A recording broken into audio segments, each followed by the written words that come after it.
ਸੁਮੇਲ ਪੌਡਕਾਸਟ ਦੀ ਲੜੀ ਨੰਬਰ 12 ਵਿੱਚ ਮੇਜਰ ਮੰਗਟ ਵੱਲੋਂ ਤੁਹਾਨੂੰ ਸਾਰਿਆਂ ਨੂੰ ਅਦਬ ਸਤਿਕਾਰ ਨਾਲ ਸਤਿ ਸ੍ਰੀ ਅਕਾਲ ਅਤੇ ਅੱਜ ਦੇ ਇਸ ਪ੍ਰੋਗਰਾਮ ਵਿੱਚ ਤੁਹਾਡਾ ਨਿੱਘਾ ਸਵਾਗਤ ਹੈ। ਸੋ ਪ੍ਰੋਗਰਾਮ ਨੂੰ ਸ਼ੁਰੂ ਕਰਨ ਤੋਂ ਪਹਿਲਾਂ ਅਸੀਂ ਤੁਹਾਨੂੰ ਸਾਰਿਆਂ ਨੂੰ ਵਿਸਾਖੀ ਅਤੇ ਖਾਲਸਾ ਸਾਜਨਾ ਦਿਵਸ ਦੀਆਂ ਬਹੁਤ-ਬਹੁਤ ਵਧਾਈਆਂ ਦਿੰਦੇ ਹਾਂ। ਸੋ ਇਹ ਭਾਰਤ ਦਾ ਇੱਕ ਬਹੁਤ ਹੀ ਮਹੱਤਵਪੂਰਨ ਤਿਉਹਾਰ ਹੈ ਵਿਸਾਖੀ। ਸੋ ਜਿਹਨੂੰ ਵੱਖੋ ਵੱਖਰੀਆਂ ਸਟੇਟਸ ਦੇ ਵਿੱਚ ਵੱਖੋ ਵੱਖਰੇ ਸੂਬਿਆਂ ਦੇ ਵਿੱਚ ਮਨਾਇਆ ਜਾਂਦਾ ਹੈ ਪਰ ਵੱਖੋ ਵੱਖਰੇ ਨਾਮਾਂ ਨਾਲ। ਇਹ ਤਿਉਹਾਰ ਕਦੋਂ ਸ਼ੁਰੂ ਹੋਇਆ ਤੇ ਕਦੋਂ ਤੋਂ ਚੱਲਦਾ ਆ ਰਿਹਾ ਹੈ ਇਹਦੇ ਬਾਰੇ ਭਾਵੇਂ ਕੋਈ ਬਹੁਤੀ ਜਾਣਕਾਰੀ ਨਹੀਂ ਹੈ, ਲੇਕਿਨ ਇਸ ਤਿਉਹਾਰ ਦੀ ਮਹੱਤਤਾ ਉਸ ਦਿਨ ਹੋਰ ਵੀ ਵੱਧ ਗਈ ਜਦੋਂ 30 ਮਾਰਚ 1699 ਨੂੰ ਗੁਰੂ ਗੋਬਿੰਦ ਸਿੰਘ ਜੀ ਨੇ ਸਾਰੇ ਸਿੱਖਾਂ ਨੂੰ ਸੱਦਾ ਦੇ ਕੇ ਅਨੰਦਪੁਰ ਸਾਹਿਬ ਵਿੱਚ ਬੁਲਾਇਆ ਅਤੇ ਇੱਕ ਨਵੇਂ ਪੰਥ ਦੀ ਸਾਜਨਾ ਕੀਤੀ। ਸੋ ਇੱਕ ਖਾਲਸਾ ਪੰਥ ਦੀ ਸਾਜਨਾ ਕੀਤੀ। ਸੋ ਜਿਹਦਾ ਇੱਕ ਪਹਿਰਾਵਾ ਵੀ ਵੱਖਰਾ ਸੀ ਔਰ ਇਹਦੀ ਸਭ ਤੋਂ ਵੱਧ ਵਿਸ਼ੇਸ਼ਤਾ ਇਸ ਗੱਲ ਵਿੱਚ ਸੀ ਕਿ ਹਿੰਦੁਸਤਾਨ ਜਿੱਥੇ ਜਾਤਾਂ ਪਾਤਾਂ ਧਰਮਾਂ ਦੇ ਵਿੱਚ ਵੰਡੇ ਹੋਏ ਲੋਕ ਸਨ, ਸੋ ਉਹਨਾਂ ਨੂੰ ਇੱਕੋ ਮੰਚ ਤੇ ਇਕੱਠਾ ਕਰਕੇ ਇੱਕੋ ਬਾਟੇ ਵਿੱਚੋਂ ਅੰਮ੍ਰਿਤ ਛਕਾਇਆ ਤਾਂ ਕਿ ਜਿਹੜਾ ਜਾਤ ਪਾਤ ਛੂਤ ਛਾਤ ਹੈ ਇਹਦੇ ਤੋਂ ਲੋਕਾਂ ਨੂੰ ਦੂਰ ਕੀਤਾ ਜਾ ਸਕੇ ਅਤੇ ਮਨੁੱਖਤਾ ਇੱਕ ਹੈ ਤੋਂ ਅਸੀਂ ਸਾਰੇ ਇੱਕੋ ਕਿਸਮ ਦਾ ਲਹੂ ਸਾਡੇ ਵਿੱਚ ਵਗਦਾ ਹੈ। ਤੋਂ ਇਹ ਸੰਦੇਸ਼ ਦਿੱਤਾ। ਇਕੱਲਾ ਇਹ ਹੀ ਨਹੀਂ ਦਿੱਤਾ ਤੇ ਨਾਲ ਇਹ ਵੀ ਦੱਸਿਆ ਕਿ ਜਿਹੜੇ ਪੰਜ ਬੰਦਿਆਂ ਦਾ ਜਿਹੜਾ ਕਹਿਣਾ ਹੈ, ਜਿਵੇਂ ਆਪਾਂ ਕਹਿ ਦਿੰਦੇ ਹਾਂ ਵੀ ਪੰਜ ਪਰਮੇਸ਼ਰ ਜਾਂ ਪੰਜਾਂ ਦੀ ਪੰਚਾਇਤ, ਤਾਂ ਉਹ ਗੱਲ ਵੀ ਸਾਡੇ ਸਾਹਮਣੇ ਲੈ ਕੇ ਆਂਦੀ ਕਿ ਉਹ ਬੰਦੇ ਗੁਰੂ ਗੋਬਿੰਦ ਸਿੰਘ ਜੀ 4 ਵੀ ਰੱਖ ਸਕਦੇ ਸਨ, 6 ਵੀ ਰੱਖ ਸਕਦੇ ਸਨ, ਲੇਕਿਨ 5 ਰੱਖੇ ਤਾਂ ਕਿ ਉਹਨਾਂ ਦੀ ਸਾਰਿਆਂ ਦੀ ਜਿਹੜੀ ਰਾਏ ਹੈ ਉਹ ਕਿਸੇ ਗੱਲ ਤੇ ਜੇ ਵੱਖਰੀ ਹੋਵੇ ਤਾਂ 3 ਬੰਦੇ ਘੱਟੋ ਘੱਟ ਇੱਕ ਪਾਸੇ ਸਹਿਮਤ ਹੋਣੇ ਚਾਹੀਦੇ ਨੇ, ਤਾਂ ਹੀ ਉਹ ਜਿਹੜੀ ਗੱਲ ਹੈ ਉਹ ਪ੍ਰਵਾਨ ਕੀਤੀ ਜਾ ਸਕਦੀ ਹੈ। ਤੇ ਇਹਨਾਂ ਨੂੰ ਅਸੀਂ 5 ਪਿਆਰਿਆਂ ਦੇ ਨਾਂ ਨਾਲ ਜਾਣਦੇ ਹਾਂ। ਸੋ ਦੋਸਤੋ, ਹੌਲੀ ਹੌਲੀ ਜਿਵੇਂ ਜਿਵੇਂ ਸਮਾਂ ਬੀਤਦਾ ਗਿਆ ਤੇ ਇਹ ਜਿਹੜਾ ਤਿਉਹਾਰ ਹੈ ਉਹ 30 ਮਾਰਚ ਤੋਂ ਹੁੰਦਾ 13 ਅਪ੍ਰੈਲ ਨੂੰ ਆ ਗਿਆ। ਸੋ ਇਸ ਦਾ ਕਾਰਨ ਹੈ ਜਿਹੜਾ ਉਹ ਹੈਗੇ ਨੇ ਜਿਹੜੇ ਇੰਗਲਿਸ਼ ਦੇ ਕੈਲੰਡਰ ਨੇ, ਉਹ ਇਸ ਦਾ ਕਾਰਨ ਨੇ। ਤੇ ਜਿਹੜਾ ਜਾਰਜੀਅਨ ਕੈਲੰਡਰ ਹੈ ਤਾਂ ਉਹਦੇ ਵਿੱਚ ਜਿਹੜਾ ਹੈ ਇੱਕ ਵਕਬਾ ਆਉਂਦਾ ਰਹਿੰਦਾ ਹੈ। ਤੋਂ 1752 ਈਸਵੀ ਦੇ ਵਿੱਚ ਜਿਹੜਾ ਜੂਲੀਅਨ ਕੈਲੰਡਰ ਹੈ ਇਸ ਵਿੱਚ 11 ਦਿਨ ਦਾ ਫਰਕ ਪਾਇਆ ਗਿਆ। ਸੋ ਜਿਹੜੇ ਇੰਗਲਿਸ਼ ਦੇ ਕੈਲੰਡਰ ਨੇ ਉਹ ਹੈਗੇ ਨੇ ਜਾਰਜੀਅਨ ਤੇ ਜੂਲੀਅਨ। ਤੋਂ ਇਹ ਮੈਂ ਜੂਲੀਅਨ ਕੈਲੰਡਰ ਦੀ ਗੱਲ ਕਰ ਰਿਹਾ ਹਾਂ। ਤਾਂ ਉਹਦੇ ਵਿੱਚ ਜਿਹੜਾ 11 ਦਿਨ ਦਾ ਫਰਕ ਪਾਉਣ ਨਾਲ ਇਹ ਜਿਹੜਾ ਵਿਸਾਖੀ ਦਾ ਤਿਉਹਾਰ ਸੀ ਇਹ 30 ਮਾਰਚ ਦੀ ਬਜਾਏ 13 ਅਪ੍ਰੈਲ ਨੂੰ ਮਨਾਇਆ ਜਾਣ ਲੱਗਾ। ਸੋ ਜਿਸ ਤਰ੍ਹਾਂ ਦੋਸਤੋ ਆਪਾਂ ਗੱਲ ਕਰਦੇ ਹਾਂ ਕਿ ਖਾਲਸਾ ਸਾਜਨਾ ਦਿਵਸ ਦੀ, ਤੇ ਇਹਦੇ ਵਿੱਚ ਬੜੇ ਪ੍ਰਤੀਕ ਨੇ, ਬੜੀਆਂ ਸਿੱਖਿਆਵਾਂ ਨੇ, ਬੜੇ ਹਿੰਟ ਨੇ ਜਿਹੜੇ ਮਨੁੱਖਤਾ ਨੂੰ ਇੱਕ ਚੰਗੇ ਰਾਹ ਵੱਲ ਤੋਰਦੇ ਨੇ। ਤੇ ਇੱਕ ਨਵੇਂ ਧਰਮ ਦੀ ਜਦੋਂ ਆਮਦ ਹੋਈ ਤਾਂ ਇਹਨੇ ਜਿਹੜੀਆਂ ਜ਼ਾਲਮ ਸਰਕਾਰਾਂ ਸੀ ਤਾਂ ਉਹਨਾਂ ਦੀਆਂ ਨੀਹਾਂ ਹਿਲਾ ਕੇ ਰੱਖ ਦਿੱਤੀਆਂ। ਜਿੱਥੇ ਕਿਹਾ ਜਾਂਦਾ ਸੀ ਕਿ ਜਿਹੜਾ ਸਧਾਰਨ ਬੰਦਾ ਹੈ ਉਹ ਘੋੜਸਵਾਰੀ ਨਹੀਂ ਕਰ ਸਕਦਾ, ਉਹ ਕਲਗੀ ਨਹੀਂ ਲਾ ਸਕਦਾ, ਉਹ ਹਥਿਆਰ ਨਹੀਂ ਇਕੱਠੇ ਕਰ ਸਕਦਾ, ਤਾਂ ਗੁਰੂ ਗੋਬਿੰਦ ਸਿੰਘ ਜੀ ਨੇ ਜ਼ੁਲਮ ਦੇ ਖਿਲਾਫ ਲੜਾਉਣ ਦੇ ਲਈ, ਤਾਂ ਜਿਵੇਂ ਆਪਾਂ ਕਹਿੰਦੇ ਹਾਂ ਕਿ ਚਿੜੀਆਂ ਨੂੰ ਆਵਾਜ਼ ਬਣਾਉਣ ਦੇ ਲਈ, ਤੇ ਉਹ ਇੱਕ ਵਿਸ਼ੇਸ਼ ਜਿਹੜੀ ਹੈ ਫੌਜ ਤਿਆਰ ਕੀਤੀ ਜਿਹਨੂੰ ਆਪਾਂ ਗੁਰੂ ਕੀ ਫੌਜ ਕਹਿੰਦੇ ਹਾਂ। ਉਹਦਾ ਇੱਕ ਪਹਿਰਾਵਾ ਵੱਖਰਾ ਸੀ ਤੇ ਉਹਨਾਂ ਨੂੰ ਹਥਿਆਰ ਲਿਆਉਣ ਨੂੰ ਕਿਹਾ, ਹਥਿਆਰਾਂ ਦੀ ਟ੍ਰੇਨਿੰਗ ਦਿੱਤੀ ਗਈ ਤਾਂ ਕਿ ਉਹਨਾਂ ਨੂੰ ਜ਼ੁਲਮ ਦੇ ਖਿਲਾਫ ਲੜਾਇਆ ਜਾ ਸਕੇ। ਸੋ ਤੁਸੀਂ ਦੇਖੋ ਤਾਂ ਜਿਹੜੇ 5 ਪਿਆਰੇ ਸਾਜੇ ਗਏ ਤੇ ਇਹ ਵੱਖੋ ਵੱਖਰੀਆਂ ਸਟੇਟਾਂ ਤੋਂ ਸਨ, ਵੱਖੋ ਵੱਖਰੀਆਂ ਜਾਤਾਂ ਤੋਂ ਸਨ, ਵੱਖੋ ਵੱਖਰੇ ਧਰਮਾਂ ਨਾਲ ਸੰਬੰਧ ਸਨ। ਤੇ ਇਹਨਾਂ ਦੇ ਜਿਹੜੇ ਨਾਂ ਨੇ ਉਹ ਕਿਵੇਂ ਇੱਕ ਕਿਸਮ ਦਾ ਪ੍ਰਤੀਕ ਨੇ। ਜਿਵੇਂ 5 ਪਿਆਰੇ ਨੇ ਧਰਮ ਸਿੰਘ, ਭਾਈ ਧਰਮ ਸਿੰਘ, ਭਾਈ ਹਿੰਮਤ ਸਿੰਘ, ਭਾਈ ਮੋਹਕਮ ਸਿੰਘ, ਭਾਈ ਸਾਹਿਬ ਸਿੰਘ ਅਤੇ ਭਾਈ ਦਇਆ ਸਿੰਘ। ਹੁਣ ਸਭ ਤੋਂ ਜਿਹੜੇ ਪਹਿਲੇ ਪਿਆਰੇ ਨੇ ਉਹਨਾਂ ਦਾ ਪ੍ਰਤੀਕਾਤਮਕ ਜਿਹੜਾ ਨਾਂ ਹੈ ਭਾਈ ਦਇਆ ਸਿੰਘ। ਸੋ ਦਇਆ ਜਿਹੜੀ ਹੈਗੀ ਆ ਧਰਮ ਦਾ ਉਹ ਇੱਕ ਬੇਸ ਹੈ, ਇੱਕ ਆਧਾਰ ਹੈ। ਜਿੱਥੇ ਦਇਆ ਨਹੀਂ ਉੱਥੇ ਧਰਮ ਨਹੀਂ ਹੋ ਸਕਦਾ। ਦਇਆ ਤੋਂ ਬਾਅਦ ਫਿਰ ਇਨਸਾਨ ਦੇ ਵਿੱਚ ਧਰਮ ਹੋਣਾ ਚਾਹੀਦਾ ਹੈ, ਕੁਝ ਅਸੂਲ ਹੋਣੇ ਚਾਹੀਦੇ ਨੇ, ਹਿੰਮਤ ਹੋਣੀ ਚਾਹੀਦੀ ਹੈ ਤਾਂ ਕਿ ਉਹ ਜ਼ੁਲਮ ਨੂੰ ਵੰਗਾਰ ਸਕੇ, ਮਾੜੇ ਦੀ ਰਾਖੀ ਕਰ ਸਕੇ। ਉਹਦੇ ਵਿੱਚ ਲੀਡਰਸ਼ਿਪ ਦੇ ਗੁਣ ਹੋਣੇ ਚਾਹੀਦੇ ਨੇ ਤੇ ਤਾਂ ਹੀ ਆ ਜਿਹੜਾ ਉਹ ਸਾਹਬ ਵਿਖਵਾ ਸਕਦਾ ਹੈ। ਸੋ ਦੋਸਤੋ, ਸੋ ਇਸ ਘਟਨਾ ਨੂੰ ਜਾਂ ਇਸ ਜਿਹੜਾ ਇਤਿਹਾਸ ਹੈ ਇਸ ਨੂੰ ਵਾਪਰਿਆ ਜਦੋਂ ਅਨੰਦਪੁਰ ਸਾਹਿਬ ਦੇ ਵਿੱਚ ਖਾਲਸਾ ਪੰਥ ਦੀ ਸਿਰਜਣਾ ਕੀਤੀ ਗਈ ਸੀ 322 ਸਾਲ ਦੇ ਕਰੀਬ ਹੋ ਗਏ। ਲੇਕਿਨ ਮੈਨੂੰ ਇਹ ਗੱਲ ਬੜੇ ਅਫਸੋਸ ਨਾਲ ਕਹਿਣੀ ਪੈ ਰਹੀ ਹੈ ਕਿ ਖਾਲਸਾ ਪੰਥ ਨੇ ਗੁਰੂ ਸਾਹਿਬ ਦੇ ਜਿਹੜੇ ਅਸੂਲ ਸਨ ਉਹਨਾਂ ਨੂੰ ਅਜੇ ਵੀ ਫਾਲੋ ਨਹੀਂ ਕੀਤਾ। ਅਜੇ ਵੀ ਅਸੀਂ ਜਾਤਾਂ ਪਾਤਾਂ ਵਿੱਚ ਵੰਡੇ ਹੋਏ ਹਾਂ। ਜਾਤਾਂ ਪਾਤਾਂ ਦੇ ਨਾਂ ਤੇ ਗੁਰਦੁਆਰੇ ਹਨ, ਜਾਤਾਂ ਪਾਤਾਂ ਨੂੰ ਮੁੱਖ ਰੱਖ ਕੇ ਹੀ ਸਾਡੇ ਵਿਆਹ ਸ਼ਾਦੀਆਂ ਹੁੰਦੇ ਨੇ। ਸੋ ਇੰਨੇ ਸਾਲ ਬੀਤ ਜਾਣ ਬਾਅਦ, ਸਦੀਆਂ ਬੀਤ ਜਾਣ ਬਾਅਦ ਵੀ ਜੇ ਅੱਜ ਤੁਸੀਂ ਅਖਬਾਰਾਂ ਦੇ ਵਿੱਚ ਮੈਟਰੋਮੋਨੀਅਲ ਦੇਖੋ ਤਾਂ ਉਹੀ ਹੈ ਕਿ ਜੱਟ ਸਿੱਖ ਮੁੰਡਾ, ਫਲਾਣੇ ਜਾਤ ਦੀ ਕੁੜੀ। ਅਸੀਂ ਅੱਜ ਵੀ ਉਹਨਾਂ ਜਾਤਾਂ ਪਾਤਾਂ ਦੇ ਵਿੱਚ ਉਹੀ ਜਿਹੜੀ ਮਨੂ ਸਿਮਰਤੀ ਅਨੁਸਾਰ ਜਿਹੜੀਆਂ ਸੈੱਟ ਕੀਤੀਆਂ ਗਈਆਂ ਸੀ, ਅੱਜ ਵੀ ਅਸੀਂ ਉਹਨਾਂ ਦੇ ਵਿੱਚ ਉਸੇ ਪ੍ਰਕਾਰ ਫਸੇ ਹੋਏ ਹਾਂ। ਸੋ ਦੋਸਤੋ, ਕੈਨੇਡਾ ਦੇ ਵਿੱਚ ਜਿਹੜਾ ਅਪ੍ਰੈਲ ਦਾ ਮਹੀਨਾ ਹੈ, ਇਸ ਨੂੰ ਸਿੱਖ ਹੈਰੀਟੇਜ ਮੰਥ ਵਜੋਂ ਮਨਾਇਆ ਜਾਂਦਾ ਹੈ। ਸੋ ਤੁਸੀਂ ਦੇਖਿਆ ਹੋਵੇਗਾ, ਚਲੋ ਹੁਣ ਤਾਂ ਕਰੋਨਾ ਦਾ ਮਾਹੌਲ ਹੈ, ਤੇ ਜਦੋਂ ਕਰੋਨਾ ਦਾ ਮਾਹੌਲ ਨਹੀਂ ਸੀ, ਅੱਜ ਤੋਂ 2-3 ਸਾਲ ਪਹਿਲਾਂ, 2 ਸਾਲ ਪਹਿਲਾਂ ਲਾ ਲਓ, ਤਾਂ ਤੁਸੀਂ ਜਦੋਂ ਬੈਂਕਾਂ ਦੇ ਵਿੱਚ ਜਾਂਦੇ ਸੀ ਵਿਸਾਖੀ ਵਾਲੇ ਦਿਨ, ਸੋ ਕਿਸ ਤਰ੍ਹਾਂ ਉਹਨਾਂ ਨੇ ਬਰਫੀਆਂ ਸਮੋਸੇ ਰੱਖੇ ਹੁੰਦੇ ਸੀ। ਸੋ ਕਿਸ ਤਰ੍ਹਾਂ ਉਹਨਾਂ ਨੇ ਪੰਜਾਬੀ ਦੇ ਵਿੱਚ ਲਿਖਿਆ ਹੁੰਦਾ ਸੀ। ਪਲਾਜ਼ਿਆਂ ਜਾਂਦੇ ਸੀ ਤਾਂ ਉੱਥੇ ਵੀ ਜਿਹੜੀ ਇੱਥੋਂ ਦੀ ਮੁੱਖ ਧਾਰਾ ਹੈਗੀ ਹੈ, ਮੇਨ ਸਟਰੀਮ ਹੈ, ਤਾਂ ਉਹ ਵੀ ਸਾਡੇ ਤਿਉਹਾਰਾਂ ਨੂੰ ਮਨਾਉਂਦੀ ਸੀ। ਭਾਵੇਂ ਇਹ ਗੱਲਾਂ ਬਿਜ਼ਨਸ ਨਾਲ ਜੁੜੀਆਂ ਹੋਈਆਂ ਨੇ, ਕਿਉਂਕਿ ਪਤਾ ਹੁੰਦਾ ਹੈ ਕਿ ਕਿਹੜੇ ਇਲਾਕੇ 'ਚ ਕਿਸ ਤਰ੍ਹਾਂ ਦੇ ਲੋਕ ਰਹਿੰਦੇ ਨੇ ਤੇ ਕਿਸ ਤਰ੍ਹਾਂ ਉਹਨਾਂ ਨੂੰ ਆਪਣੇ ਵੱਲ ਅਟਰੈਕਟ ਕਰਨਾ ਹੈ। ਇਸ ਦੇ ਨਾਲ ਨਾਲ ਜਿਵੇਂ ਆਪਾਂ ਪਹਿਲੇ ਪ੍ਰੋਗਰਾਮਾਂ ਦੇ ਵਿੱਚ ਵੀ ਗੱਲ ਕੀਤੀ ਹੈ ਕਿ ਜਦੋਂ ਅਸੀਂ ਇੱਕ ਗਲੋਬਲ ਪਿੰਡ ਦੀ ਸਿਰਜਣਾ ਕਰ ਰਹੇ ਹਾਂ, ਤਾਂ ਉਹਦੇ ਵਿੱਚ ਅਸੀਂ ਦੂਸਰੀਆਂ ਕੌਮਾਂ ਨੂੰ ਆਪਣੇ ਬਾਰੇ, ਆਪਣੇ ਦਿਨਾਂ ਤਿਉਹਾਰਾਂ ਬਾਰੇ, ਆਪਣੇ ਪਹਿਰਾਵੇ ਬਾਰੇ, ਆਪਣੀ ਪਛਾਣ ਬਾਰੇ ਵੀ ਦੱਸ ਰਹੇ ਹਾਂ। ਸੋ ਵਿਸਾਖੀ ਦੇ ਦਿਨਾਂ ਦੇ ਵਿੱਚ ਸਾਡੇ ਇੱਥੇ ਟੋਰਾਂਟੋ ਦੇ ਵਿੱਚ ਅੱਜ ਤੋਂ 2 ਸਾਲ ਪਹਿਲਾਂ ਦੀ ਫਿਰ ਮੈਂ ਗੱਲ ਕਰਦਾ ਹਾਂ ਕਿ ਬਹੁਤ ਵੱਡੇ ਵੱਡੇ ਨਗਰ ਕੀਰਤਨ ਹੁੰਦੇ ਸੀ। ਟੋਰਾਂਟੋ ਡਾਊਨਟਾਊਨ ਦੇ ਵਿੱਚ ਲੱਖਾਂ ਦੀ ਤਾਦਾਦ ਦੇ ਵਿੱਚ ਸੰਗਤ ਜੁੜਦੀ ਸੀ। ਸੋ ਇਸੇ ਤਰ੍ਹਾਂ ਮਾਲਟਨ, ਬਰੈਂਪਟਨ, ਹੈਮਿਲਟਨ, ਹਰ ਜਗ੍ਹਾ ਜਿਹੜੇ ਸਨ ਵਿਸਾਖੀ ਨਗਰ ਕੀਰਤਨ ਹੁੰਦੇ ਸਨ। ਲੇਕਿਨ ਹੁਣ ਕਿਉਂਕਿ ਫਿਜ਼ੀਕਲ ਡਿਸਟੈਂਸ, ਸੋਸ਼ਲ ਡਿਸਟੈਂਸ, ਇਹ ਸਾਰੀਆਂ ਗੱਲਾਂ ਸਾਡੀ ਵੋਕੈਬਲਰੀ ਦੇ ਵਿੱਚ ਐਡ ਹੋ ਗਈਆਂ, ਸਾਡੇ ਸ਼ਬਦਕੋਸ਼ ਦੇ ਵਿੱਚ ਨਵੀਆਂ ਆ ਗਈਆਂ। ਤੇ ਇਸ ਵਕਤ ਜਿਹੜਾ ਹੈ ਕਰੋਨਾ ਦਾ ਪ੍ਰਕੋਪ ਚੱਲ ਰਿਹਾ ਹੈ, ਤੇ ਪਿਛਲੇ ਸਾਲ ਵੀ ਨਗਰ ਕੀਰਤਨ ਨਹੀਂ ਸੀ ਹੋ ਸਕੇ, ਤਾਂ ਇਸ ਸਾਲ ਵੀ ਨਹੀਂ ਹੋਣਗੇ। ਤੇ ਇਹ ਹੁਣ ਪਤਾ ਨਹੀਂ ਕਿ ਆਉਣ ਵਾਲਾ ਸਮਾਂ ਹੈ ਉਹ ਕਿਹੋ ਜਿਹਾ ਹੋਵੇਗਾ ਤੇ ਕਦੋਂ ਦੁਬਾਰਾ ਤੋਂ ਜਿਹੜਾ ਜਨਜੀਵਨ ਆ ਉਹ ਆਮ ਵਰਗਾ ਹੋਵੇਗਾ। ਠੀਕ ਹੈ, ਅਸੀਂ ਗੁਰਦੁਆਰਿਆਂ ਦੇ ਵਿੱਚ ਵੀ ਇੰਨਾ ਇਕੱਠ ਭਾਵੇਂ ਨਹੀਂ ਕਰ ਸਕਦੇ, ਤੇ ਫਿਰ ਵੀ ਅਸੀਂ ਆਪਣੇ ਘਰਾਂ ਦੇ ਵਿੱਚ ਆਪਣੇ ਬੱਚਿਆਂ ਨਾਲ ਇਸ ਇਤਿਹਾਸ ਨੂੰ, ਇਸ ਦਿਨ ਦੀ ਮਹੱਤਤਾ ਨੂੰ ਸਾਂਝਿਆਂ ਕਰ ਸਕਦੇ ਹਾਂ, ਤੇ ਆਪਣੇ ਕੰਮਾਂ ਤੇ ਜਿਹੜੇ ਦੂਸਰੀਆਂ ਕੌਮਾਂ ਦੇ ਲੋਕ ਨੇ ਉਹਨਾਂ ਨੂੰ ਆਪਣੇ ਬਾਰੇ ਦੱਸ ਸਕਦੇ ਹਾਂ। ਸੋ ਦੋਸਤੋ, ਇਸ ਦਿਨ ਦੀ ਜਿਹੜੀ ਸੱਭਿਆਚਾਰਕ ਮਹੱਤਤਾ ਹੈ ਉਹ ਵੀ ਬਹੁਤ ਜ਼ਿਆਦਾ ਹੈ, ਕਿਉਂਕਿ ਜਿਵੇਂ ਮੈਂ ਪਹਿਲਾਂ ਹੀ ਦੱਸਿਆ ਸੀ ਕਿ ਭਾਰਤ ਦੇ ਸਾਰੇ ਸੂਬਿਆਂ ਦੇ ਵਿੱਚ ਮਨਾਇਆ ਜਾਂਦਾ ਹੈ। ਸੋ ਉਹ ਜਿਹੜਾ ਹੈਗਾ ਫਸਲਾਂ ਨਾਲ ਵੀ ਜੋੜਿਆ ਜਾ ਸਕਦਾ ਹੈ, ਰੁੱਤਾਂ ਨਾਲ ਵੀ ਜੋੜਿਆ ਜਾ ਸਕਦਾ ਹੈ।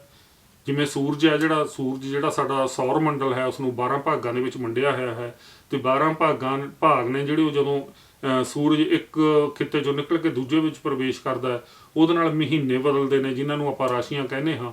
ਤੇ ਉਹ ਜਿਹੜੀਆਂ ਰਾਸ਼ੀਆਂ ਨੇ ਉਹ ਮੌਸਮ ਨੇ ਜਿਹੜੇ ਉਹ ਉਹਨਾਂ ਦੇ ਹਿਸਾਬ ਨਾਲ ਬਦਲਦੀਆਂ ਜਾਂਦੀਆਂ ਨੇ, ਤੇ ਜਿੱਦਾਂ ਇੱਕ ਘੜੀ ਦੀਆਂ ਸੂਈਆਂ ਘੁੰਮਦੀਆਂ ਨੇ, ਸੋ ਇਸ ਤਰ੍ਹਾਂ ਘੁੰਮਦਾ ਹੈ ਸਾਰਾ ਕੁਝ। ਸੋ ਉਹ ਪੁਰਾਣੇ ਜ਼ਮਾਨੇ ਦੇ ਜਿਹੜੇ ਲੋਕ ਸਨ, ਸੋ ਇਹਨਾਂ ਚੀਜ਼ਾਂ ਤੋਂ ਹੀ ਅੰਦਾਜ਼ਾ ਲਾਉਂਦੇ ਸਨ। ਸੋ ਇਸ ਦਿਨ, ਇਸ ਨੂੰ ਤੁਸੀਂ ਬਚਪਨ ਦੇ ਵਿੱਚ ਸੁਣਿਆ ਹੋਵੇਗਾ, ਵਿਸਾਖੀ ਨੂੰ ਮੇਖ ਵੀ ਕਿਹਾ ਜਾਂਦਾ ਸੀ। ਤੇ ਇਸ ਦਿਨ ਦੇ ਉੱਪਰ ਲੋਕ ਵਗਦੇ ਪਾਣੀਆਂ ਦੇ ਵਿੱਚ ਇਸ਼ਨਾਨ ਕਰਨ ਲਈ ਜਾਂਦੇ ਸਨ। ਅੱਜ ਵੀ ਤੁਸੀਂ ਦੇਖੋ, ਇਕੱਲੇ ਪੰਜਾਬ ਦੇ ਵਿੱਚ ਵੀ ਨਹੀਂ, ਦੂਜੇ ਸੂਬਿਆਂ ਦੇ ਵਿੱਚ ਵੀ, ਤੇ ਜਿਹੜੇ ਦਰਿਆਵਾਂ ਦੇ ਤੱਟ ਨੇ ਉਹਨਾਂ ਦੇ ਉੱਪਰ ਬੜਾ ਇਕੱਠ ਹੁੰਦਾ ਹੈ, ਲੋਕ ਇਸ਼ਨਾਨ ਕਰਨ ਜਾਂਦੇ ਨੇ ਵਗਦੇ ਪਾਣੀਆਂ ਦੇ ਵਿੱਚ, ਬੜੇ ਮੇਲੇ ਲੱਗਦੇ ਨੇ। ਸੋ ਧਨੀ ਰਾਮ ਚਾਤਰਿਕ ਜੀ ਦੀਆਂ ਤੁਸੀਂ ਇਸ ਤਰ੍ਹਾਂ ਤਾਂ ਸੁਣੀਆਂ ਹੀ ਹੋਣਗੀਆਂ ਕਿ ਤੂੜੀ ਤੰਦ ਸਾਂਭ ਹਾੜੀ ਵੇਚ ਵੱਟ ਕੇ, ਮਾਰਦਾ ਦਮਾਮੇ ਜੱਟ ਬੇਲੇ ਆ ਗਿਆ। ਵਿਸਾਖੀ ਤੇ ਉਹਨਾਂ ਦੀ ਲਿਖੀ ਹੋਈ ਬਹੁਤ ਹੀ ਮਸ਼ਹੂਰ ਕਵਿਤਾ ਹੈ, ਤੇ ਜਿਹਨੂੰ ਅਕਸਰ ਹੀ ਉਚਾਰਿਆ ਜਾਂਦਾ ਹੈ ਇਸ ਮੌਕੇ ਤੇ। ਸੋ ਬੜੇ ਮੇਲੇ ਲੱਗਦੇ ਨੇ। ਤੁਹਾਨੂੰ ਆਪਣਾ ਬਚਪਨ ਯਾਦ ਆਉਂਦਾ ਹੋਵੇਗਾ ਕਿ ਕਿਵੇਂ ਅਸੀਂ ਨਿੱਕੇ ਹੁੰਦੇ ਸੋਹਣੇ ਸੋਹਣੇ ਕੱਪੜੇ ਪਹਿਨ ਕੇ, ਅੱਜ ਤੋਂ ਜੇ ਮੈਂ ਆਪਣੇ ਸਮੇਂ ਦੀ ਗੱਲ ਕਰਾਂ, ਸੋ ਗੱਡਿਆਂ ਉੱਪਰ, ਟਰਾਲੀਆਂ ਉੱਪਰ ਮੇਲਾ ਵੇਖਣ ਜਾਇਆ ਕਰਦੇ ਸੀ। ਸੋ ਮੈਂ ਵੀ ਮਾਛੀਵਾੜੇ ਦੇ ਵਿੱਚ ਸਾਡੇ ਸਭਾ ਲੱਗਦੀ ਹੁੰਦੀ ਸੀ, ਬੜੀਆਂ ਸਭਾਵਾਂ ਦੇਖੀਆਂ ਨੇ, ਵਿਸਾਖੀ ਦੇ ਮੇਲੇ ਦੇਖੇ ਨੇ। ਸੋ ਕਿਸ ਤਰ੍ਹਾਂ ਢੋਲ ਵੱਜਦੇ ਸਨ, ਕਿਸ ਤਰ੍ਹਾਂ ਜਿਹੜੇ ਹਨ ਭਲਵਾਨਾਂ ਦੇ ਘੋਲ ਹੁੰਦੇ ਸਨ, ਜਾਂ ਕਬੱਡੀਆਂ ਖੇਡੀਆਂ ਜਾਂਦੀਆਂ ਸਨ। ਸੋ ਕਿਸ ਤਰ੍ਹਾਂ ਜਲੇਬੀਆਂ, ਪਕੌੜੇ, ਇਹ ਸਾਰਾ ਇੱਕ ਮਾਹੌਲ ਹੁੰਦਾ ਸੀ। ਸੋ ਕਿਸ ਤਰ੍ਹਾਂ ਜਿਹੜਾ ਹਨ ਉਹ ਕਿਸਾਨ ਮੰਡੀਆਂ ਦੇ ਵਿੱਚ ਆਪਣੇ ਕਣਕ ਲੈ ਕੇ ਜਾਂਦੇ ਸਨ, ਗੱਡਿਆਂ 'ਤੇ ਲੱਦ ਕੇ, ਟਰਾਲੀਆਂ 'ਤੇ ਲੱਦ ਕੇ।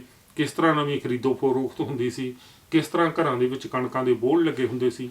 ਇੱਥੇ ਮੈਂ ਦੋਸਤੋ ਇੱਕ ਗੱਲ ਇਹ ਵੀ ਕਹਿਣਾ ਚਾਹੁੰਦਾ ਕਿ ਜਦੋਂ ਆਪਾਂ ਕਹਿੰਦੇ ਹਾਂ ਕਿ ਸਾਡੇ ਬੱਚੇ ਨੇ ਜਿਹੜੇ ਉਹ ਪੁਰਾਣੇ ਕਲਚਰ ਦੇ ਨਾਲ ਜੁੜਦੇ ਨਹੀਂ ਜਾਂ ਉਸ ਨੂੰ ਸਮਝਦੇ ਨਹੀਂ, ਤੇ ਇੱਥੇ ਮੈਂ ਇਹ ਵੀ ਕਹਿਣਾ ਚਾਹੁੰਦਾ ਕਿ ਸਾਡੇ ਕੋਲ ਇੱਕ ਬੜਾ ਹੀ ਅਣਮੁੱਲਾ ਸਾਡੀ ਵਿਰਾਸਤ ਹੈ, ਲੇਕਿਨ ਉਸ ਨੂੰ ਸਾਡੇ ਕੋਲ ਸੰਭਾਲਣ ਦੇ ਕੋਈ ਪ੍ਰਬੰਧ ਨਹੀਂ। ਸਾਡੇ ਕੋਲ ਕੋਈ ਇਸ ਤਰ੍ਹਾਂ ਦੇ ਅਜਾਇਬ ਘਰ ਨਹੀਂ ਜਿਨ੍ਹਾਂ ਨੂੰ ਮੈਂ ਕਹਿ ਸਕਦਾ ਮਿਊਜ਼ੀਅਮ ਨਹੀਂ ਹੈਗੇ।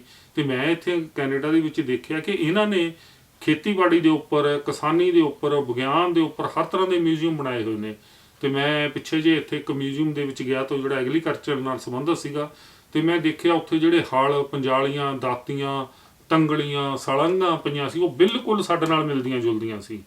ਸੋ ਇਸ ਤਰ੍ਹਾਂ ਲੱਗਦਾ ਹੈ ਕਿ ਮਨੁੱਖ ਨੇ ਜਦੋਂ ਖੇਤੀਬਾੜੀ ਦਾ ਆਰੰਭ ਕੀਤਾ ਤਾਂ ਉਹਦੇ ਕੋਲ ਇੱਕੋ ਤਰ੍ਹਾਂ ਦੇ ਸੰਦ ਸਨ, ਇੱਕੋ ਤਰ੍ਹਾਂ ਦੇ ਸਾਧਨ ਸਨ।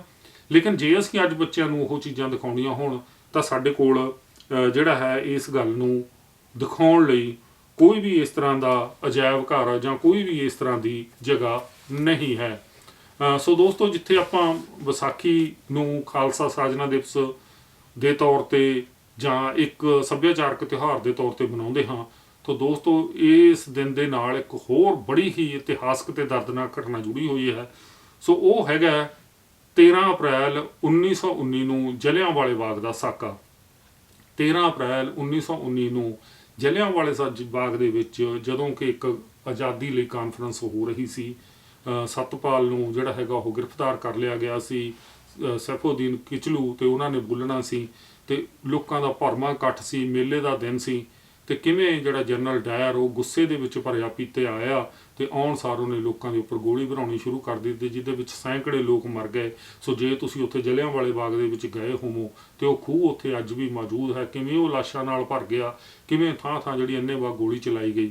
ਤੇ ਇੱਥੇ ਮੈਂ ਨਾਲ ਦੀ ਨਾਲ ਇਹ ਵੀ ਦੱਸ ਦਿੰਦਾ ਹਾਂ ਕਿ ਇਸ ਘਟਨਾ ਨੇ ਪੂਰੇ ਹਿੰਦੁਸਤਾਨ ਨੂੰ ਹਿਲਾ ਕੇ ਰੱਖ ਦਿੱਤਾ।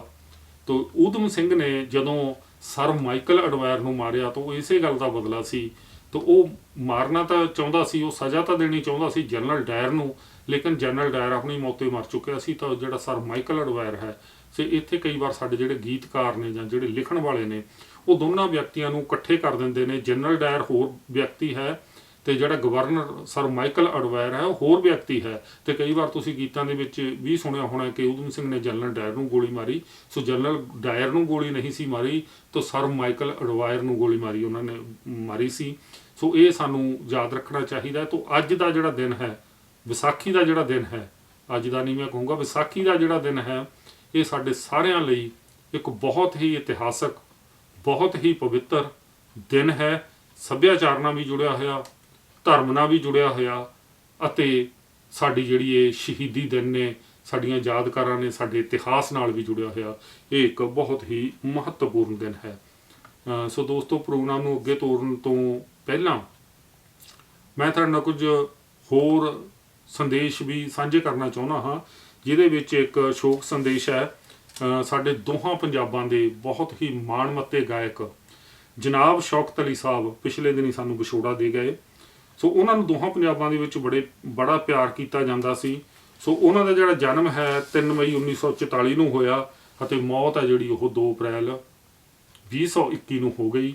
ਤੇ ਉਹਨਾਂ ਦੇ ਗੀਤ ਨੇ ਜਿਹੜੇ ਉਹ ਹਮੇਸ਼ਾ ਸਾਡੇ ਜ਼ੁਬਾਨ ਤੇ ਰਹਿੰਦੇ ਨੇ, ਤੇ ਜਿਹਦੇ ਵਿੱਚ ਹੈ ਕਦੀ ਤਾਂ ਹੱਸ ਬੋਲ ਵੇ, ਤੇ ਕਾਹਤੋਂ ਦੂਰ ਦੂਰ ਰਹਿੰਦੇ ਹੋ ਹਜ਼ੂਰ ਮੇਰੇ ਕੋਲੋਂ, ਕਮੀਜ਼ ਤੇਰੀ ਕਾਲੀ, ਛੱਲਾ, ਕਿੰਨੇ ਹੀ ਉਹਨਾਂ ਦੇ ਗੀਤ ਨੇ। ਸੋ ਪਿਛਲੇ ਸਾਲ ਉਹਨਾਂ ਦੇ ਭਰਾਤਾ ਸਾਹਿਬ ਅਨਾਇਤ ਅਲੀ ਸਾਹਿਬ, ਜਿਨ੍ਹਾਂ ਦਾ ਛੱਲਾ ਬਹੁਤ ਮਸ਼ਹੂਰ ਸੀ, ਉਹ ਵਿਛੜ ਗਏ ਸਨ। ਤੇ ਇਸ ਵਾਰੀ ਸ਼ੌਕਤ ਅਲੀ ਸਾਹਿਬ ਵਿਛੜ ਗਏ ਨੇ, ਤੇ ਜਿਨ੍ਹਾਂ ਦਾ ਸਾਨੂੰ ਗਹਿਰਾ ਦੁੱਖ ਹੈ। ਤੇ ਮੈਂ ਸਮਝਦਾ ਹਾਂ ਕਿ ਪੰਜਾਬੀ ਸੰਗੀਤ ਨੂੰ, ਪੰਜਾਬ ਨੂੰ ਇੱਕ ਬਹੁਤ ਵੱਡਾ ਘਾਟਾ ਹੈ। ਸੋ ਇਸੇ ਤਰ੍ਹਾਂ ਦੋਸਤੋ, ਜਿਹੜੀਆਂ ਅੱਜ ਦੀਆਂ ਖਬਰਾਂ ਅਨੁਸਾਰ ਜਾਂ ਕਹਿ ਲਓ ਜਿਹੜੀਆਂ ਖਬਰਾਂ ਮਿਲੀਆਂ ਨੇ, ਸੋ ਇੰਗਲੈਂਡ ਦੇ ਸ਼ਾਹੀ ਘਰਾਣੇ ਤੋਂ ਇੱਕ ਖਬਰ ਮਿਲੀ ਹੈ ਕਿ ਪ੍ਰਿੰਸ ਫਿਲਿਪ, ਜੋ ਕਿ 99 ਸਾਲਾਂ ਦੇ ਸਨ ਤੇ ਮਹਾਰਾਣੀ ਐਲਿਜ਼ਬeth ਦੇ ਪਤੀ ਸਨ, ਉਹਨਾਂ ਦਾ ਵੀ ਦੇਹਾਂਤ ਹੋ ਗਿਆ ਹੈ। ਉਹ ਦਿਲ ਦੇ ਇਲਾਜ ਲਈ ਹਸਪਤਾਲ ਗਏ ਸਨ, ਜਿੱਥੋਂ ਠੀਕ ਨਹੀਂ ਹੋਏ। ਉਹ ਡਿਊਕ ਆਫ ਐਡਨਬਰੋ ਸਨ ਅਤੇ ਦੂਸਰੇ ਸੰਸਾਰ ਜੰਗ ਵਿੱਚ ਉਹਨਾਂ ਨੇ ਇੱਕ ਨੇਵਲ ਅਫੀਸਰ ਦੇ ਤੌਰ ਤੇ ਦੂਸਰੀ ਸੰਸਾਰ ਜੰਗ ਹੈ ਉਹ ਜਿਹੜੀ ਲੜੀ। ਤੇ ਭਾਵੇਂ ਉਹ ਬਹੁਤ ਸਾਰੀ ਉਮਰ ਭੋਗ ਕੇ ਗਏ ਨੇ, ਲੇਕਿਨ ਉਹ ਆਪਣੇ ਆਪ ਦੇ ਵਿੱਚ ਪੂਰਾ ਇਤਿਹਾਸ ਹਨ। ਸੋ ਤੁਸੀਂ ਦੇਖੋ ਤਾਂ ਸਾਰਾ ਉਹ ਸਮਾਂ ਹੈ ਜਿਹਦੇ ਵਿੱਚ ਭਗਤ ਸਿੰਘ ਨੂੰ ਫਾਂਸੀ ਲੱਗੀ, ਜਿਹਦੇ ਵਿੱਚ ਊਧਮ ਸਿੰਘ ਦਾ ਘਟਨਾ ਵਾਪਰੀ, ਸੋ ਜਿਹਦੇ ਵਿੱਚ ਭਾਰਤ ਨੂੰ ਆਜ਼ਾਦੀ ਮਿਲੀ। ਤਾਂ ਹੋਰ ਕਿੰਨੀਆਂ ਹੀ ਘਟਨਾਵਾਂ ਨੇ, ਤੇ ਉਹਨਾਂ ਦੇ ਜਨਮ ਤੋਂ ਲੈ ਕੇ ਜੋ ਹੁਣ ਤੱਕ ਜੁੜੀਆਂ ਹੋਈਆਂ ਨੇ। ਤਾਂ ਜਿਹੜਾ ਇਤਿਹਾਸ ਉਹਨਾਂ ਨੇ ਦੇਖਿਆ ਹੈ, ਭਾਵੇਂ ਉਹ ਸੈਕੰਡ ਵਰਲਡ ਵਾਰ ਦੀਆਂ ਅਨੇਕਾਂ ਹੀ ਘਟਨਾਵਾਂ ਹੋਣਗੀਆਂ। ਸੋ ਇੱਕ ਮੈਂ ਤੁਹਾਡੇ ਨਾਲ ਵਧਾਈ ਸੰਦੇਸ਼ ਸਾਂਝਾ ਕਰਦਾ ਹਾਂ। ਸੋ ਕਹਾਣੀਕਾਰ ਦਲਵੀਰ ਚੇਤਨ ਦੀ ਯਾਦ ਵਿੱਚ ਉਹਨਾਂ ਨੂੰ ਯਾਦ ਕਰਨ ਲਈ ਇੱਕ ਪੁਰਸਕਾਰ ਹੈ ਜਿਹੜਾ ਉਹ ਦਿੱਤਾ ਜਾਂਦਾ ਹੈ। ਤੇ ਇਹ ਜਿਹੜਾ ਪੁਰਸਕਾਰ ਹੈ ਇਸ ਵਾਰ ਜਿਹੜਾ ਹੈ ਹਾਰੀਨਾ ਬਚਨਿਆ, ਗੁਰਮੀਤ ਘੜਿਆਲਵੀ ਜੀ ਨੂੰ, ਅਤੇ ਫੁੱਲਾਂ ਦੀ ਫਸਲ ਕਿਤਾਬ ਲਈ ਡਾਕਟਰ ਸੁਖਪਾਲ ਸਿੰਘ ਥਿੰਦ ਨੂੰ, ਅਤੇ ਜੀਵਨ ਭਰ ਦਾ ਜਿਹੜਾ ਹੈਗਾ ਦੇਣ ਜਿਹੜੀ ਆਪਾਂ ਕਹਿ ਸਕਦੇ ਹਾਂ ਜੀਵਨ ਭਰ ਦੀਆਂ ਪ੍ਰਾਪਤੀਆਂ ਲਈ, ਉਹ ਸ਼੍ਰੀ ਮੁਖਤਾਰ ਗਿੱਲ ਜੀ ਨੂੰ ਇਹ ਜਿਹੜੇ ਪੁਰਸਕਾਰ ਨੇ ਦਿੱਤੇ ਗਏ ਨੇ। ਅਸੀਂ ਇਹਨਾਂ ਤਿੰਨਾਂ ਲੇਖਕਾਂ ਨੂੰ ਬਹੁਤ ਬਹੁਤ ਮੁਬਾਰਕਬਾਦ ਪੇਸ਼ ਕਰਦੇ ਹਾਂ। ਸੋ ਦੋਸਤੋ, ਜਿਵੇਂ ਤੁਸੀਂ ਜਾਣਦੇ ਹੀ ਹੋ ਕਿ ਕੈਨੇਡਾ ਦੇ ਵਿੱਚ ਹਾਲਾਤ ਨੇ ਜਿਹੜੇ ਕੋਵਿਡ ਦੇ, ਉਹ ਦਿਨ ਬ ਦਿਨ ਭੈੜੇ ਹੁੰਦੇ ਜਾ ਰਹੇ ਨੇ। ICU ਦੇ ਵਿੱਚ ਬਹੁਤ ਸਾਰੇ ਲੋਕ ਚਲੇ ਗਏ ਨੇ, ਹਸਪਤਾਲਾਂ ਦੇ ਵਿੱਚ ਮਰੀਜ਼ਾਂ ਦੀ ਭਰਮਾਰ ਹੈ, ਤੇ ਜਿਹੜੇ ਰੋਜ਼ ਦੇ ਅੰਕੜੇ ਆ ਰਹੇ ਨੇ ਉਹ ਉੱਪਰ ਹੀ ਉੱਪਰ ਜਾ ਰਹੇ ਨੇ। ਸੋ ਇਸ ਵਾਰ ਫੇਰ ਸਰਕਾਰ ਨੂੰ ਇੱਕ ਸਖਤ ਫੈਸਲਾ ਲੈਣਾ ਪਿਆ ਹੈ ਤਾਂ ਸਟੇ ਐਟ ਹੋਮ ਦੇ ਆਰਡਰ ਨੇ ਜਿਹੜੇ ਉਹ ਫੇਰ ਤੋਂ ਜਾਰੀ ਹੋ ਗਏ ਨੇ।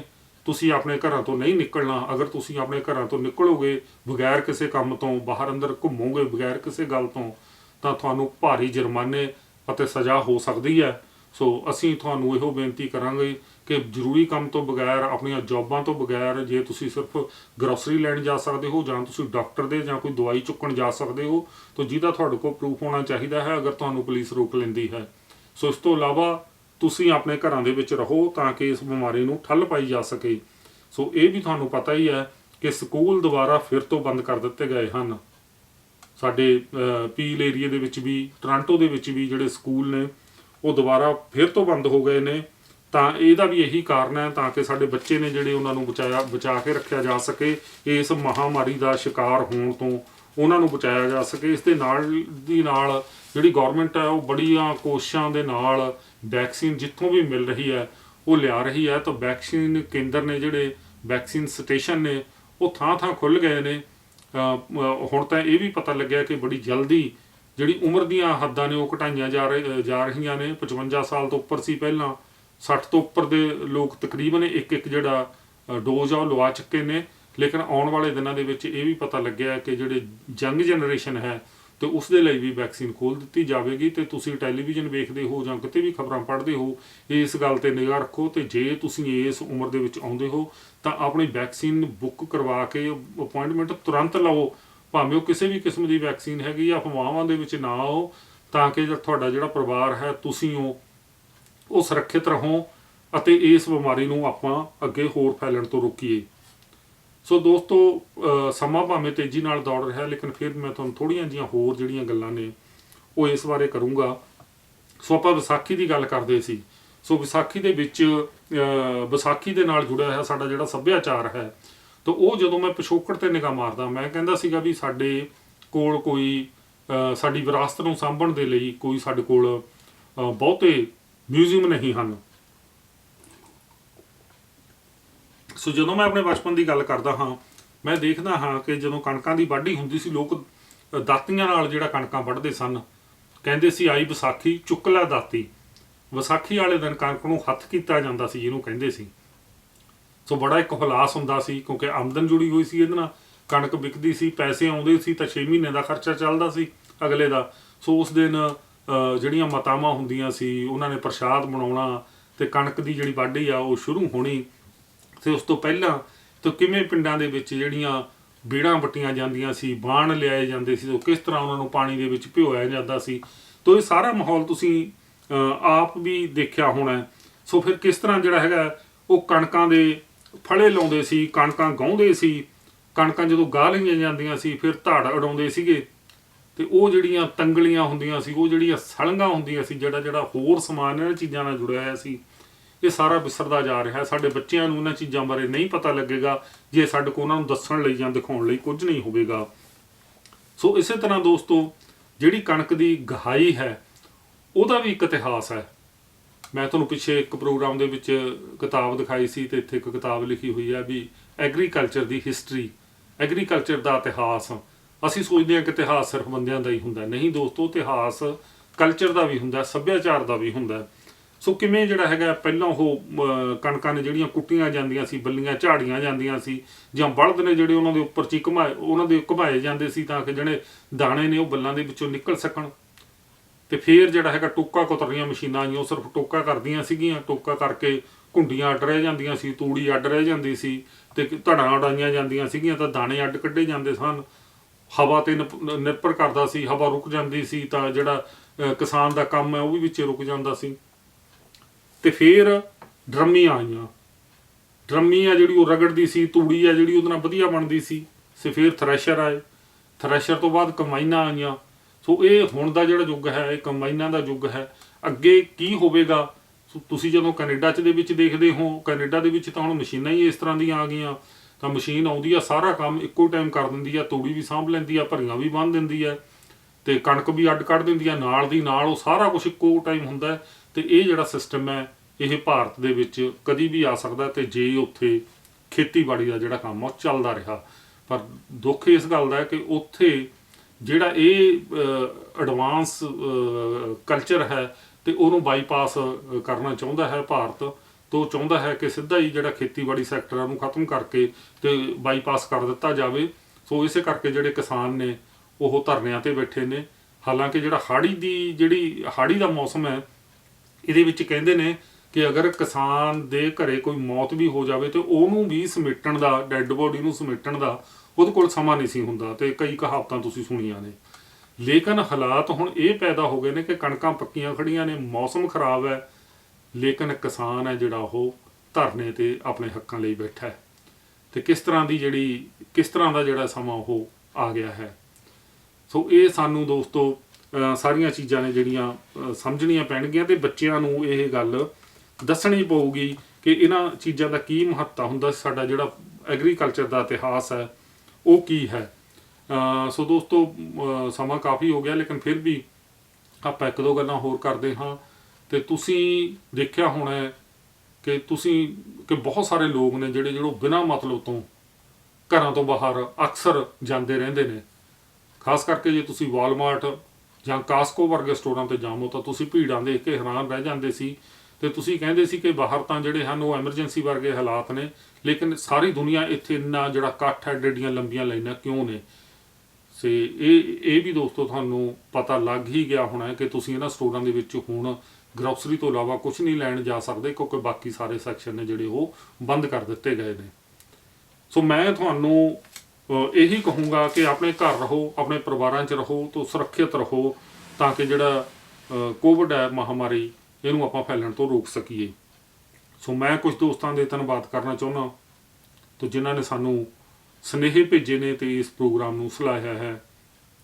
ਬਲਜੀਤ ਕੌਰ ਜੀ ਦਿੱਲੀ, ਸੁਖਮਿੰਦਰ ਸਿੰਘ ਜੀ ਆਸਟ੍ਰੇਲੀਆ ਤੋਂ, ਹਿੰਮਤ ਸਿੰਘ ਜੀ ਕੈਲੀਫੋਰਨੀਆ ਤੋਂ, ਬਲਜੀਤ ਸਿੰਘ ਉਟਾਲ, ਤੇ ਹੋਰ ਬਹੁਤ ਸਾਰੇ ਦੋਸਤ ਨੇ, ਤੇ ਮੈਂ ਸਾਰਿਆਂ ਦੇ ਨਾਂ ਨਹੀਂ ਲੈ ਸਕਦਾ ਸਮੇਂ ਦੀ ਕਿੱਲਤ ਕਰਕੇ, ਲੇਕਿਨ ਮੈਂ ਤੁਹਾਡਾ ਸਾਰਿਆਂ ਦਾ ਹੀ ਧੰਨਵਾਦ ਕਰਦਾ ਹਾਂ ਕਿ ਤੁਸੀਂ ਪ੍ਰੋਗਰਾਮ ਨੂੰ ਵੇਖਦੇ ਹੋ, ਔਰ ਉਮੀਦ ਕਰਦਾ ਹਾਂ ਕਿ ਇਸ ਪ੍ਰੋਗਰਾਮ ਨੂੰ ਤੁਸੀਂ ਸਬਸਕ੍ਰਾਈਬ ਜ਼ਰੂਰ ਕਰੋਗੇ, ਸਾਨੂੰ ਹੌਸਲਾ ਅਫਜ਼ਾਈ ਜ਼ਰੂਰ ਦਿਓਗੇ, ਤੇ ਲਾਈਕ ਦਾ ਬਟਨ ਵੀ ਜ਼ਰੂਰ ਦਬੋਗੇ।